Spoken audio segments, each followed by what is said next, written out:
স্বৈরাচার পতন দিবস নিয়ে জাতীয় প্রেসক্লাবে আয়োজিত অনুষ্ঠানে বক্তব্য রাখছেন বিএনপি স্থায়ী কমিটির সদস্য ডক্টর খন্দকার মোশাররফ হোসেন। সরাসরি চলে যাচ্ছে সেখানে। বর্তমান সরকারের প্রধান উপদেষ্টা আহ্বান জানিয়েছে, আমরা তাদেরকে সমর্থন দিয়ে এসেছি যে আজকে আমাদেরকে সকলকে ঐক্যবদ্ধ হতে হবে, সকল ধর্ম বর্ণ নির্বিশেষে। আমাদের নেতা শহীদ প্রেসিডেন্ট জিয়াউর রহমান এই সমস্যার সমাধান দিয়ে গেছেন। আমাদের এখানে হিন্দু, মুসলমান, বৌদ্ধ, খ্রিস্টান বলতে কিছু নেই। আমাদের আছে এদেশের নাগরিকের পরিচয় বাংলাদেশি, অতএব সকলে বাংলাদেশি। কেন এই ধরনের বিভেদ সৃষ্টির চেষ্টা হবে? কেন আমরা এটাকে সহ্য করব?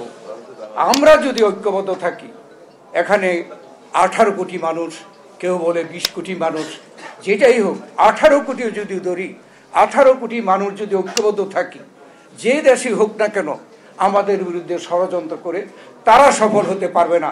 ইনশাল্লাহ আমরাও সফল করব। এদেশের মানুষ পারে, সরকার পরিবর্তন করতে পারে। দেশনেত্রী বেগম খালেদা জিয়া এই গণতন্ত্রের স্বার্থে নির্বাচন প্রক্রিয়াকে সুষ্ঠু নিরপেক্ষ করার জন্য তত্ত্বাবধায়ক সরকার প্রথায় দেশে প্রচলন করেছিল, এবং তত্ত্বাবধায়ক সরকারের সময় এদেশের মানুষ প্রমাণ করেছে যে তারা নিজেরা ভোট দিয়ে সরকার পরিবর্তন করতে পারে। এই জনগণ 91-তে বিএনপিকে সরকারে পাঠিয়েছে, 96-তে আওয়ামী লীগকে পাঠিয়েছে, 2001-কে আবার বিএনপিকে পাঠিয়েছে। এদেশের জনগণ পারে। জনগণকে আন্ডার এস্টিমেট করার কোনো আমাদের মনে হয় কোনো সুযোগ নেই, উচিত না।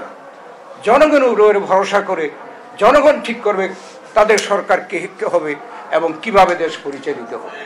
সেই লক্ষ্যে আজকে আমাদেরকে ঐক্যবদ্ধভাবে আমরা এই এরশাদ পতনের দিনে আমরা আজকে আহ্বান জানাতে চাই বাংলাদেশের সকল জনগণকে, দল মত বর্ণ এবং ধর্ম নির্বিশেষে ঐক্যবদ্ধভাবে আমাদের দেশকে রক্ষা করা, দেশকে আমরা উন্নতির পথে এগিয়ে নেওয়ার জন্য